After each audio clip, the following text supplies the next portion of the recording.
Catherine and Vincent and Rob for that. Stick around. In about 20 minutes, you'll hear about how Amazon has created this show, The Grand Tour, and you'll hear the history of how that was born and brought to life. So we've covered sexual attractance with Axe. Magic Leap probably has some pornography angle to it. We just covered makeup, and I think the next one is alcohol. So I think we've got all the deadly sins covered for today. Really excited to invite to the stage a friend of mine, Colin Kavanagh, who runs Malibu globally, and one of my favorite rums. Thank you.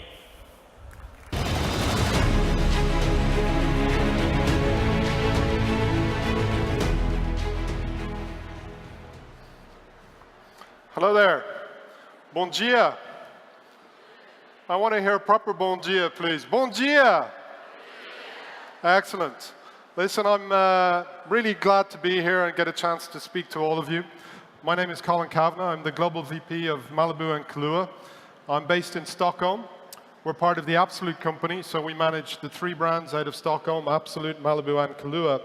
And for those of you that don't know, we're part of the Pernod Ricard network, so part of Pernod Ricard, which is the 2nd largest wine and spirits company in the world.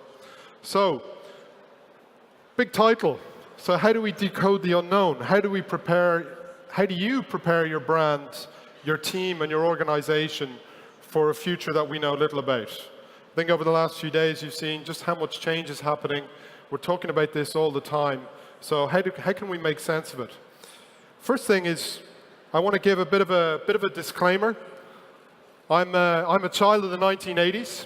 So this was the decade that really inspired and marked me. So if I had it my way, you know, the solutions would be using are those of the 1980s. But I don't think that's going to fly with you guys today. So let's have a look. So one of the things I really value about these speaking opportunities is it really helps and makes me question my truths. And hopefully I'm going to have something interesting to share with you guys over the next few minutes. And there's an awful lot of noise right now. There's an awful lot of blah, blah. So what is true, right? I think marketeers right now, we're on a bit of a quest. We're really searching for the truth when it comes to brand building. And I think there's an awful lot of soul searching going on. So what I'd like to do is maybe just share some insights and some learnings that I've had working on the Malibu brand over the last 3 years, things that have really helped us along the way, which hopefully are going to be of use to you guys. And again, back to what I was just saying on change, I think this is a great quote. Change has never moved this fast and will never be as slow again. So that's really the context that we're living in right now. And I think this is probably the most, if not one of the most discussed topics in marketing. So really challenging environment and really challenging context for us. So let me ask you guys a question, first of all, to help us decipher this and to help navigate our way through it. What facts or what realities do we marketeers know to be true these days? Have a think about that. And when we talk about facts and realities, what I want to do is really talk about the things that we can change, not the things that we can't change, and being smart enough to know the difference. You know, I had a boss in my early days in my career who used to say to me all the time, control the controllables. You know, so worry about what you can control. And the good news is there's still a lot of things that we can control to affect the right outcome and the right results. So what are these truths? So what I want to do is split it up into 2 key areas. First of all, some fundamentals that haven't really changed over the years, but I think maybe as marketeers, we've kind of forgotten about them because everything else that's going on. So I want to come back on those, and then some new elements, some new methods that we've put into play with the Malibu brand that have helped us to be successful. So let's start with the fundamentals that haven't changed. So first of all, if you think about marketing, what is marketing? It is about driving 2 key things. It's about driving mental availability and physical availability. And I think we sometimes lose sight of that. So everything we should do should be really built around these 2 areas. So just to be clear, this is not my thought. This is from Byron Sharp. I think many of you would know the book, How Brands Grow. If you don't know it, I'd highly recommend it. But this is really what we are all about as marketeers. And there was someone on this stage yesterday who was talking about storytelling and how important that is. But if you think about it, storytelling is all about trying to drive and trigger memory associations. That's mental availability. And equally as important is making sure we get our brands distributed in the right place at the right time. That's physical availability. So the what hasn't changed. And you can really boil everything down to these two things. The other thing is the power of a consumer insight. Now, this is something that I'm really, really passionate about. And again, I think we've lost sight of this. We've kind of walked away from the power of a strong consumer insight. If you think about some of the best brands, some of the best campaigns, and how successful they have been, I can bet you 9 times out of 10, it's because it's driven from a strong consumer insight. And I think this is an area where marketeers, we can add the most value. The great thing is now, through technology, we have even more access to our consumers. But you really need to dig deep with this. We're not talking about functionalities. We're talking about deep insights, emotional insights. And when you have that, that is absolute gold dust. And I can say on Malibu, that has been one of the biggest things in terms of our strategy that has made a difference and that has made us successful.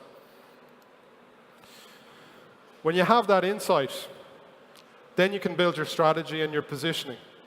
And the trick is to stick to it, to be consistent. In our industry, in our business, it takes 3 to 4 years before you start to see the full effects of what you're doing in terms of strategy and initiatives. And I think as marketeers sometimes, we're super guilty of trying to tinker with things. We get bored, right? And we want to make changes. I think the really brave call is actually not to change your strategy. It's to stick to it and give it time. Now, you might be asking, well, what about innovation? What about experimentation? Yes, and I'll come on to that in a couple of slides.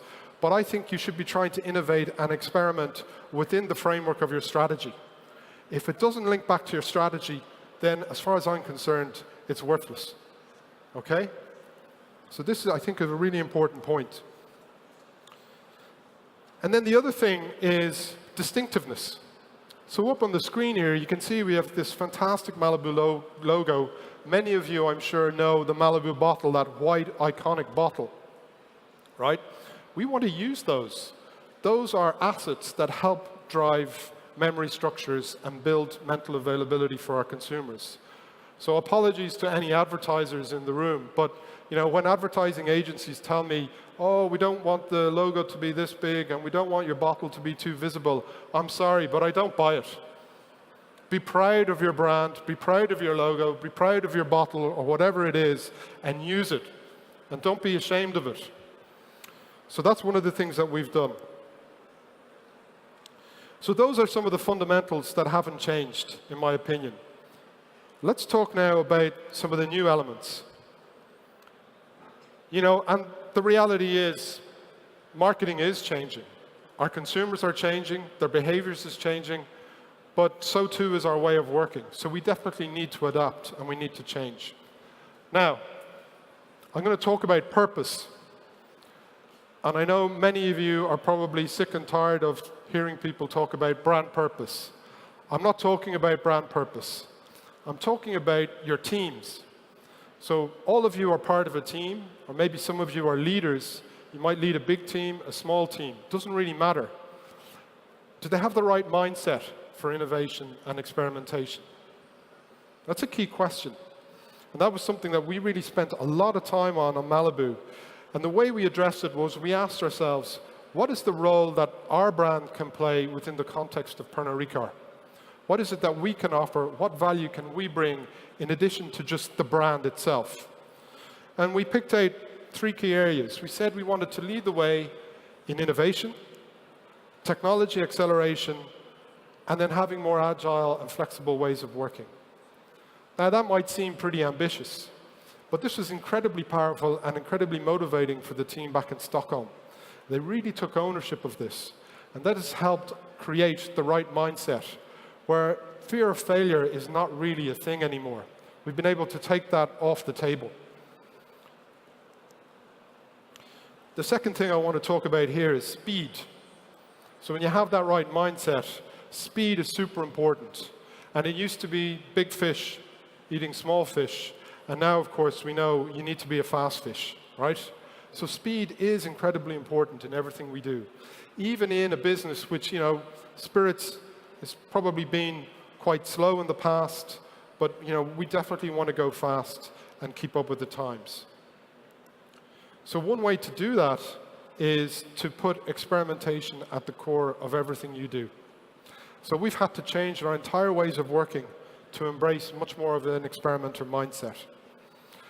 Because if we want to constantly evolve and progress in terms of how we reach our vision and strategy, we need to give our team permission to experiment.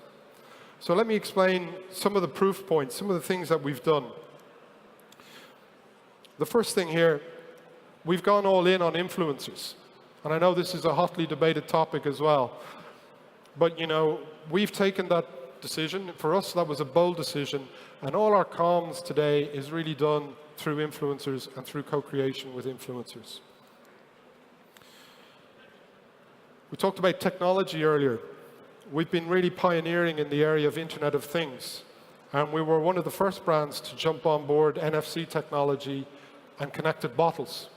And we've been able to lead the largest scale-up of connected packaging of any brand. And this is something that we're going to continue to do. We've even gotten ourselves into new businesses. So we're a wine and spirits company, but we've launched a beer. So we were the first brand to launch a beer in Pernod Ricard, Malibu Beer. And this is test marketing right now in the United States. We've created an experimentation hub in Stockholm as part of the team called Living Lab. And this is all about rapid prototyping. This is about how we can use technology to solve consumer pain points and consumer issues through rapid prototyping. And in fact, Connected Bottles was a project that came out of that. We've been able to scale up our ready-to-drink portfolio. And I think what's great about this is we've just been able to do it faster than before because we have this mindset in our team now.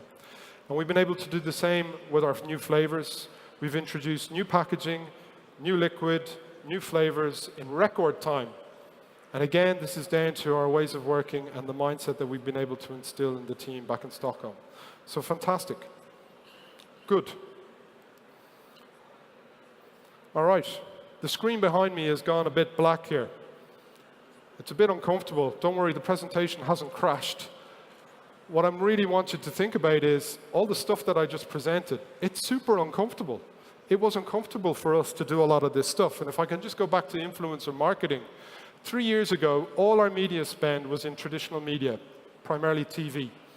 3 years ago, we took the decision to move everything into social media. And that was a really tough decision for us to take, but it proved to be the right one. And now we've gone all in on influencers. And I can tell you, it's a minefield. It's really, really challenging, but we know it's the right thing to do. So I want to share with you a very quick video just to show you the perspective from an influencer. We did a campaign this summer called Summer Games, and I just want to share with you his perspective. So it's a video from him. This is not the brand. It's not a piece of brand content that we've developed. This is his production and his video. Let's roll it. I recently partnered up with Malibu Rum to compete in the first ever Malibu Summer Games. They wouldn't tell me what that entailed, so I had no idea what to expect. Here's what happened. So I landed in Vietnam. I got in a car, saw a ton of scooters, got to the resort, grabbed some food, kind of worked out, shot some fun and awkward promos. Then I found a boat and tried to take it out and get some cool photos. Rory, what are you doing? I'm trying to get all the water out so I don't sink. Help! Sank the boat, rang a gong, crossed the street, rented scooters with some friends, took the scooters to the red sand dunes and did some flips with the High on Life dudes. Fell, got covered in sand, had dinner, had drinks, found out which team I was on, the Sunscreeners. Took a nap, learned a bunch of dance moves because the first event called Synchronized Sink-Off required you to dance in this mucky water. The faster you ran would allow you to stay on top of the quicksand like water, but if you got tired, you got stuck. And the last person dancing, their team won. turned out to be exhausting and harder than it looked. We lost, I claimed the event was rigged, and I refused to do any interviews. Really disappointed with my performance. I don't want any interviews right now. Listen to this. It was rigged out there. Woke up the next day, climbed out the window, jumped in the pool, caught the sunrise, got in a boat, met a local, then competed in the second event called the Super Drench Ball. Basically a massive water balloon fight while trying to score a goal. We made it to the finals. I scored 3 straight goals like a savage, sending us into overtime. We lost, I got mad, watched my buddy Parker make drinks, dance like a goofball, talked to our host Nick Jonas, watched Sam Blackie DJ, had some pina coladas with some new friends, then I called it an early night. Woke up early, hit the gym, tried to focus on the third and final event called the Great Launch, a huge water slide built in the middle of the white sand dunes where Nick Jonas tried to throw us his Nerf pineapple, but nobody caught it.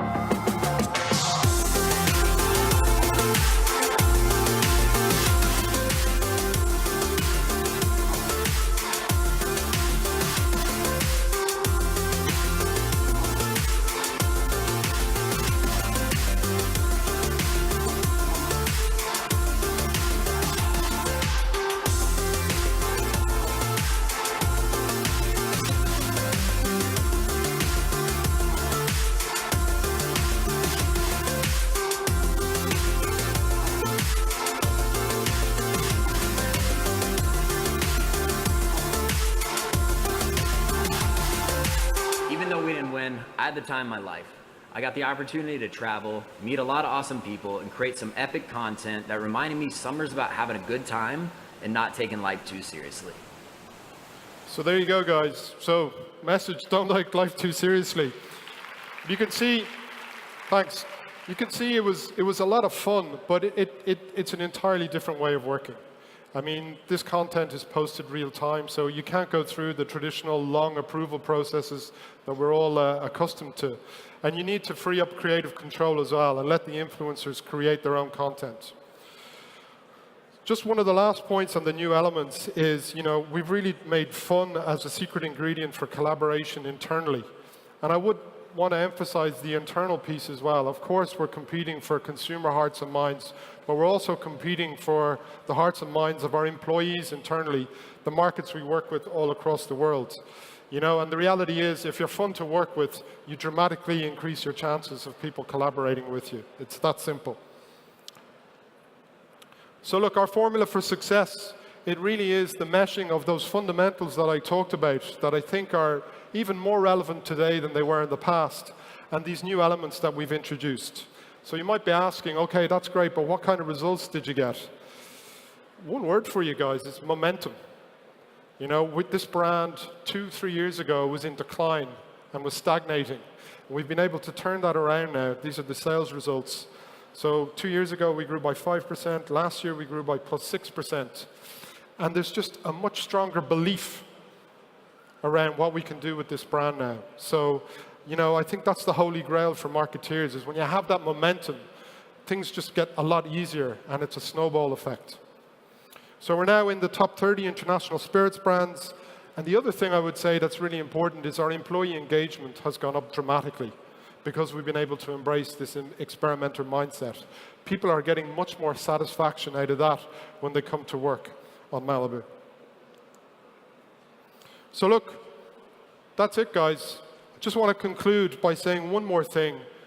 Go out and seek the truth, but make it your truth. Make sure to question it. You have to figure this stuff out for yourselves. There are no off-the-shelf solutions.